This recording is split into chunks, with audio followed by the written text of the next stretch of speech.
Please welcome David J. Katz, Executive Vice President and Chief Marketing Officer, Randa Accessories, and Jim Shea, Chief Commercial Officer, First Insight, Inc. Well, good morning, everyone. That's a tough act to follow. Michael Strahans.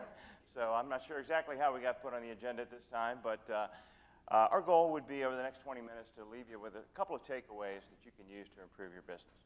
And when you think about the challenges this industry is facing, a lot of it has to do with the product.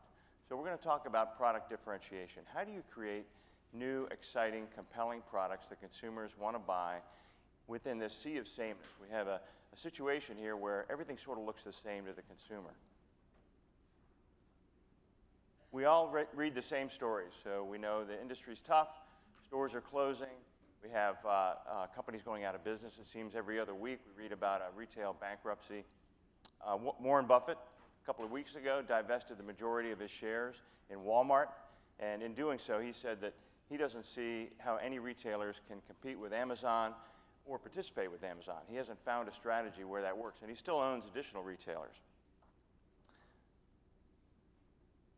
We have too many stores in the U.S., so we have 4 or 5 times the amount of square footage per capita in the U.S. than in most other developed countries.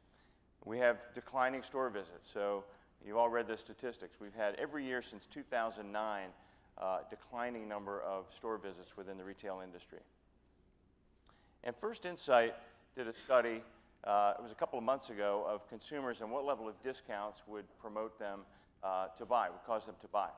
And what we found was that with women, 45% of women would not even enter a store unless they saw a discount advertised of at least 41%. So we've conditioned our customers to expect discounts, to only buy when products are being promoted. I was actually speaking with the CEO of a $6 billion retailer just last week, and he told me he didn't think the issue is Amazon. He thinks the issue is we just haven't offered anything compelling for the consumer to buy. So it comes down to product. So when we think about products, new products are really the lifeblood of retail. So every one of you is working on new products that you're going to introduce over the next 6 months, 12 months.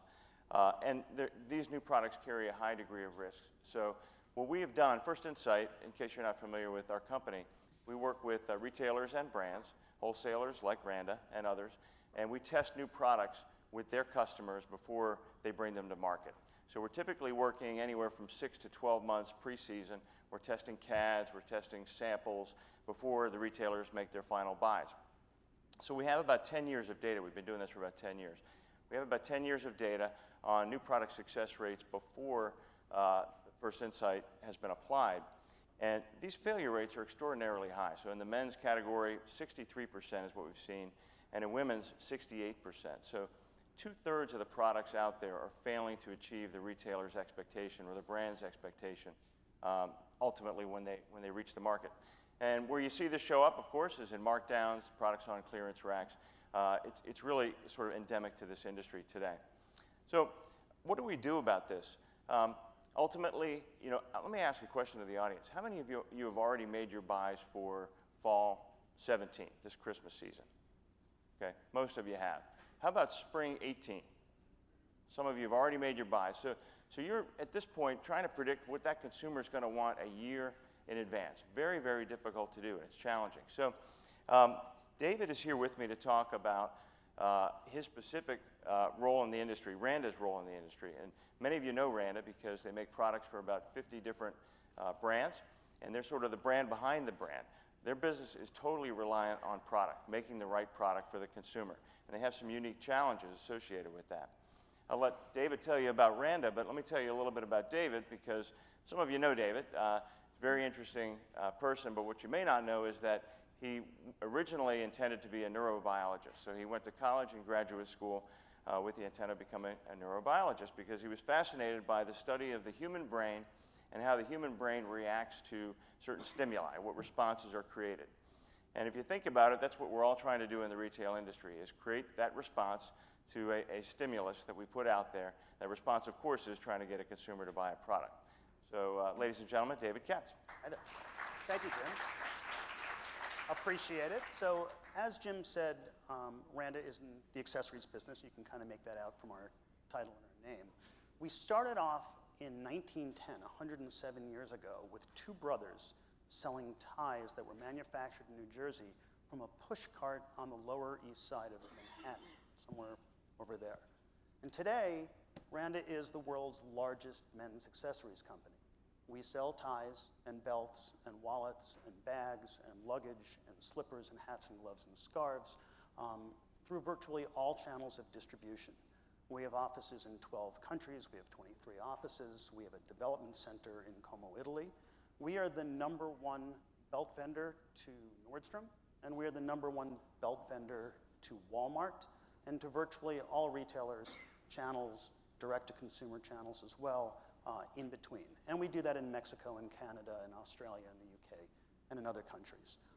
Some of these brands you can see up here on the slide today. There's more than will fit on here. We're manufacturing as well. We're pretty vertical in our value chain.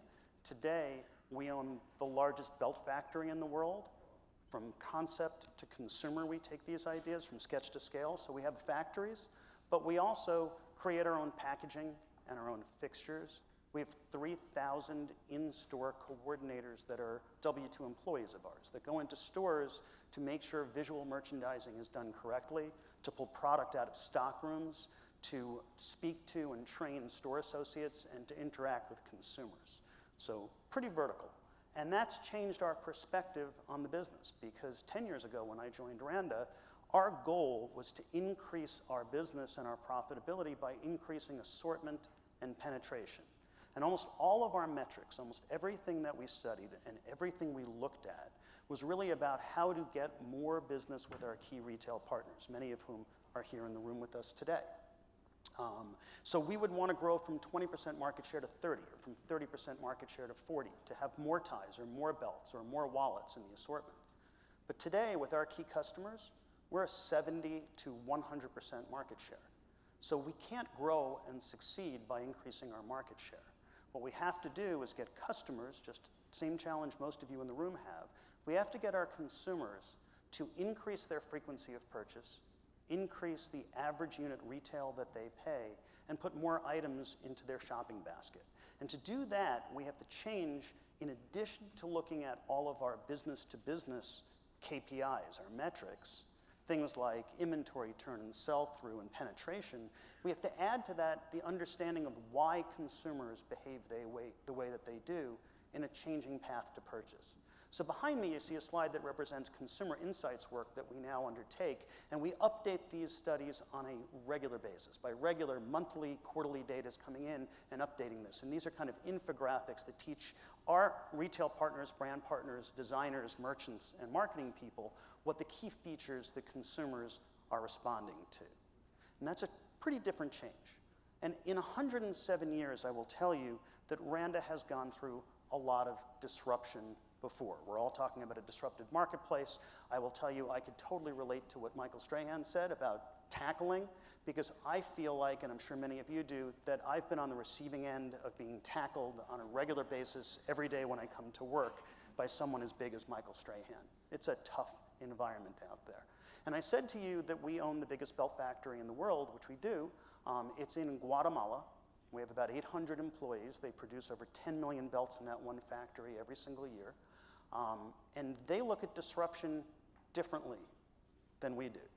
When you're down there and you talk to them about the environmental disruption that's going on, they tell you stories about incredibly destructive storm systems that hit Guatemala and Central America on a regular basis. I'm talking about hurricanes. I'm talking about things that wipe out fields, crops, supplies, roads, transportation, disrupting lives and taking lives on a regular basis. In fact, bridges are one of the most critical elements that they have. It's critical to their supply chain, that early responders can get to where victims are, that evacuees can escape, but these storms knock out bridges.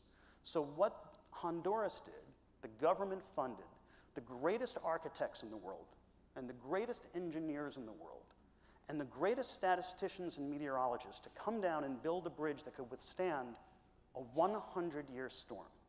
They studied every piece of historical data that was available to them. They looked at wind shear, metal tolerances, gravel composition, wind patterns, humidity patterns, traffic patterns, that way bridges could be constructed, and they did it. They built what became a cultural landmark in Honduras, a point of national pride. They built this bridge, a bridge that could survive this. And shortly after the bridge was built, and I'm talking a few months, and some of you may remember this, a hurricane named Hurricane Mitch landed in Central America, the epicenter in Honduras. Hurricane Mitch was a Class 5 hurricane. 200 miles per hour of sustained winds, 38 inches of rain in 18 hours. It was not a 100-year storm. It was the greatest storm to hit the Western Hemisphere in over 200 years. But the bridge survived virtually intact. In fact, I have a picture of the bridge after Hurricane Mitch hit, and I'd like to share it with you. Here's a picture of the bridge. The problem was that Hurricane Mitch moved the river. It also destroyed the roads leading to the bridge and away from the bridge. Peter Drucker, the management consultant, once said, "There's nothing so useless as doing incredibly efficiently something that didn't need to get done at all." So if you take incredible legacy leadership and great experts and you give them historical data to predict what's going to happen in a disruptive environment, it tends not to work. You can't navigate tomorrow's landscape with yesterday's maps. So we need new maps, and we need new types of analytics and new ways to approach this market. So David, tell us about some of the specific challenges that Rand is facing as a wholesaler and how you're addressing some of those challenges. Well, I think one of the biggest issues, and I kind of touched on this earlier, was going from being a wholesale vendor selling to retailers and looking at the partnerships we have with our brands and our retailers being the end of our value chain, to having to understand now that our market share is so large that when traffic is declining and the number of stores is going to decrease because we're overstored, that we need to understand consumer behavior. But there's a bit of a wall. There's a wall in between Randa and our relationships with retailers and the retailers and their relationship with consumers. We tend to be on one side of that. So to be successful and to increase average unit retails and to increase frequency of purchase, we need to understand consumer behavior, and one of the challenges is right there in the middle. And that's one of the reasons we came to you, Jim. So maybe we could give an example as to how this actually works Okay. in practice. So what Randa is doing is, as David said, trying to reach out to their customers through the retailer. So what we've created at First Insight are these online consumer engagements that Randa actually distributes. And what we do is we source third-party respondents for the Macy's customer, the Kohl's customer, the Nordstrom customer. And this is an invitation from Randa to the customer. Let's talk. We want your opinion. In this case, I think we were testing spring 18. Was that We were looking, actually because we're looking at neckwear, we're still looking at fall. One of the tools that you bring to us is to be able to predict behavior very, very quickly. The surveys that we're doing here are done in 24 to 48 hours, and we can actually change the product assortment for fall of this year. So these were ties that we were testing, and these results came back in about 24 hours, and the designers at Randa had data on which items would perform well, which items wouldn't perform as well, and how would they perform within each retail channel. So you can see for actually every one of these ties shown on this screen, they would bear a higher price than what Randa originally thought. So what would you do with data like that? Well, first, to be fair, there's about 20 other ties, and that ranking goes down, so not all ties are going to perform better. But what we look at is the ties where customers take a slider and tell us they would pay more are going to have greater sell-through with less margin erosion, with less dilution. And so we need more inventory of those items. Now, in the neckwear business, as in most of the fashion business, we need an assortment. We can't just put the 3 best sellers up there. So we need to assort it, but if we know that customers are willing to pay a bit less for some of that assortment, we buy less of that inventory. So we do less markdowns on that item, we have higher turns. And in turn, what that leads to is a higher maintained average unit retail for our retail partners and for us. So we end up, without changing the ticket, with a higher average retail because we have a sense before we put product in market what the selling ratios are going to be. So one of the things we do with this, Jim, because I'm sorry I stepped on your question there. Yeah. But we take this data, and these are some live examples of things that we use First Insight for and other consumer research. So Randa does quantitative consumer research. We get NPD data. We get the point of sale data from over 10,000 stores out there.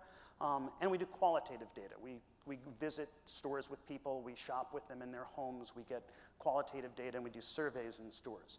And we use First Insight for predictive analytics. And one of the things we found is that we have a lot of feature benefits we can offer.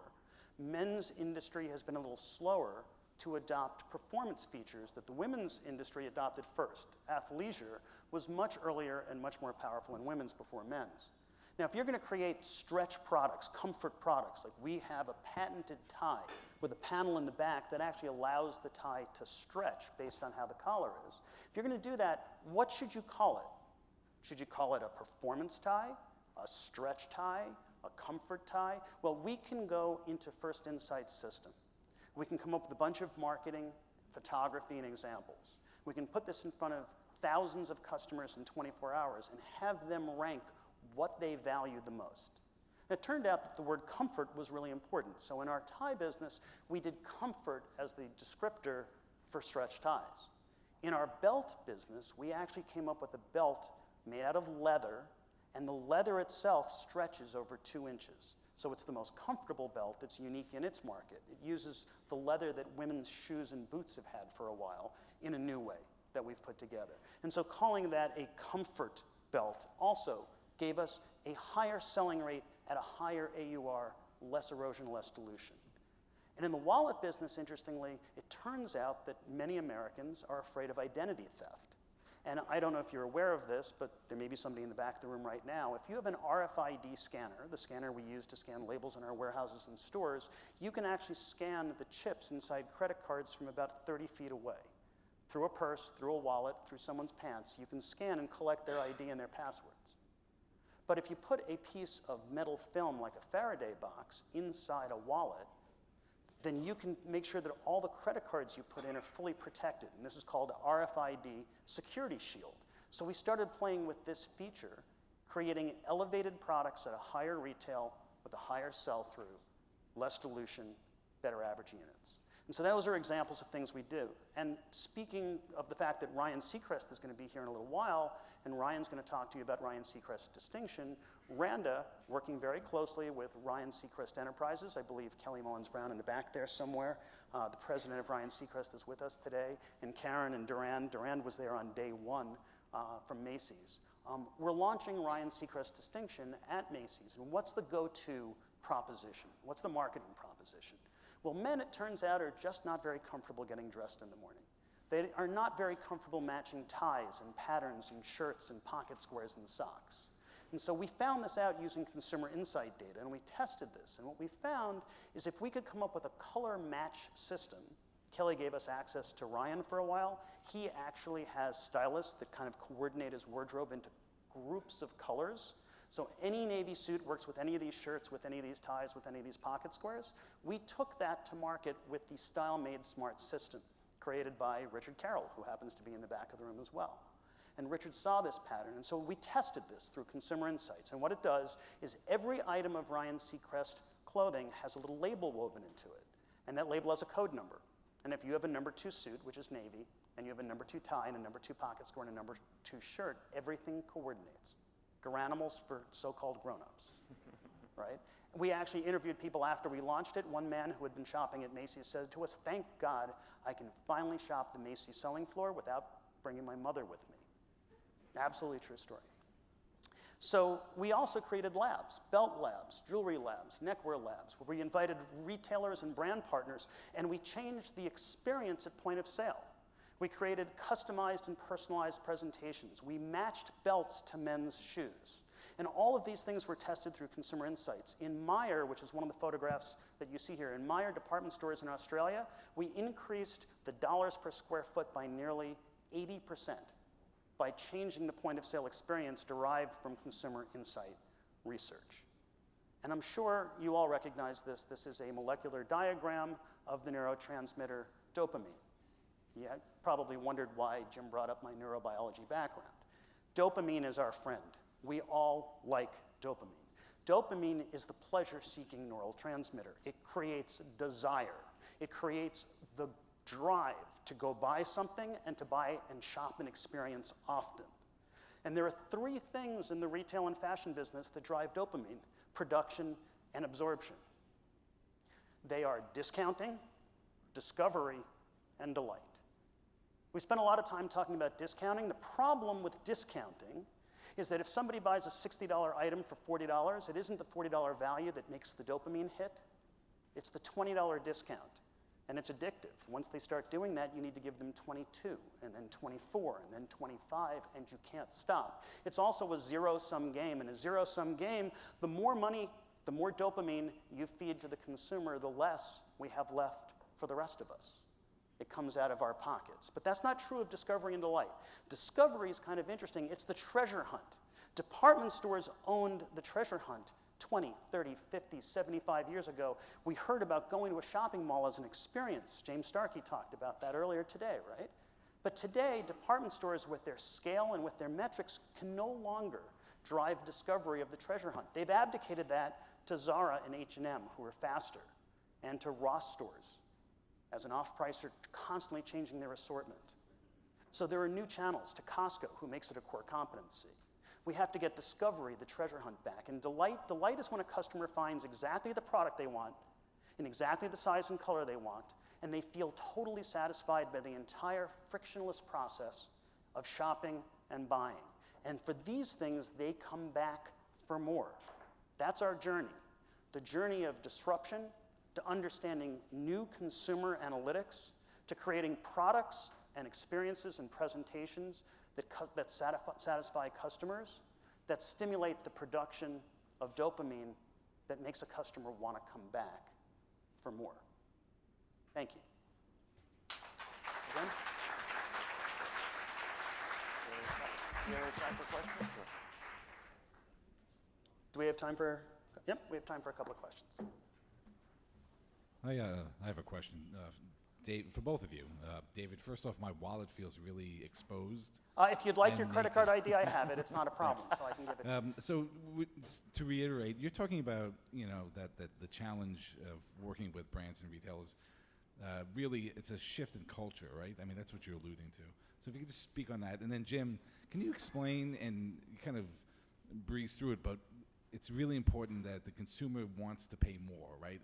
But we're not taking advantage of that. Is that true? Yeah. You want to take the first part? Well, you're talking about the experience in department stores. So I think that the easiest solve of hitting dopamine production is the discounting, and we're kind of caught in the cycle of that. But it can coexist with discovery. Now, discovery means that you've got to, when I was a child, my family was in the apparel business, the schmata business, as Michael Strahan was calling it. And I spent a lot of time with Marvin Traub and Bloomingdale's. And he was a master at creating experiences that let customers discover new curation of product, new collections, new countries, new looks, and people waited for those events to be able to go in and experience something new. And when department stores were localized and regional, they could create localized assortments that were really unique, and they could buy for 10 stores at a time or 5 stores at a time. Donna Karan at one of the Women's Wear Daily conferences once said, if I was entering the business today, I couldn't, because I could never get past the matrices that are out there and the scale that's required to launch a product. I started with little specialty stores, and then 3 department stores at Rich's, and then I went to 7, and then I went. That doesn't happen anymore. So discovery in the model of department stores has become challenged. And then to create new experiences at POS, as one of the vendors that helps create those, that requires incredible investments, which in general take less risk, which means less discovery and delight for the customer. So those are the challenges, and we're all working together to reinvent that. And on the second point, Arthur, you were asking about customers being willing to pay more for products, and how do we determine that?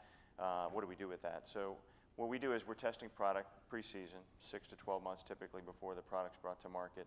And what you get is a forward view of what the AUR is going to be of that product before you've even launched it. And what we find is anywhere from 9 to 10% of the products we test will actually bear a higher price than what the retailer originally thought. Example would be the ties that we showed you earlier.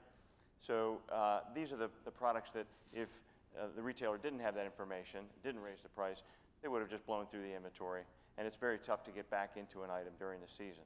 So it gives you the flexibility. Do you buy more pre-season? Do you raise the price? Can the whole category bear a higher price?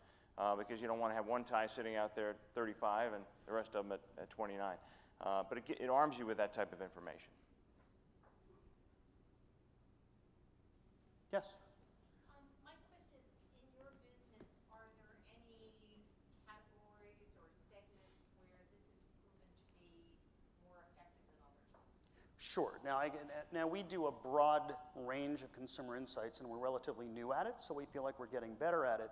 Our relationship with First Insight started just 6 months to a year ago, and we did maybe a dozen tests. We have 100 new tests in work for the next few months, so we're going to have a lot more data on that.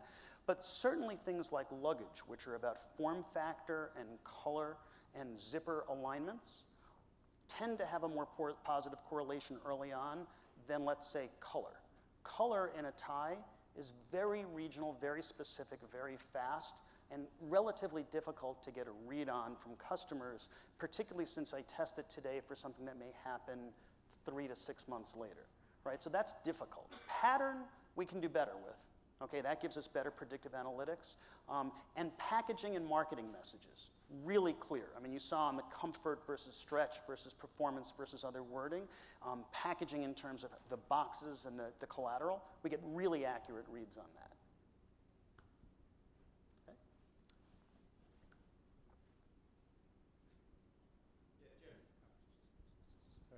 Sorry, my question is, I've actually used the product before when I was at Brooks Brothers, and we had some difficulties internally deciding which team it resided with. Is it part of the product development process, or is it part of the buying and planning process? And I'm just wondering if you have any insight into how that's developed over the past couple of years, and are your customers finding it more beneficial for merchandising and adoption or buying and planning? So you're asking, is it used more in merchandising or in buying? So product development, am I going to develop Planning that product? versus merchandising. Or Product development okay, versus. yeah. Or Sure. am I going to use it for pricing and for ranking styles and willingness to pay? So yeah, the solution is typically used in both product development and merchandising. So the product developers are using it to test, as I mentioned, CADs. If they're using CADs, we test sketches. We can present the customer with a CAD and a pattern, for example, and get a read on both. So that's where product development would use it. And one of the applications is just reducing sample costs, because sample cost tends to be very high within a company, a brand, or a vertically integrated retailer that's making their own product. So we can actually test CADs, and you make fewer samples because you make samples of the products that are going to be the best. And then we'll test again at the sample stage, and that's where the merchants use it. So it's the merchant that owns this final decision on which product goes into the store, so they're going to use it to test a finished sample, or close to market sample, essentially, determine which of those they should buy in production quantities. So at that point, it's a merchant planner decision. Thank you. That's all the time we have. Okay. Great. All right. Thank you. Thank you.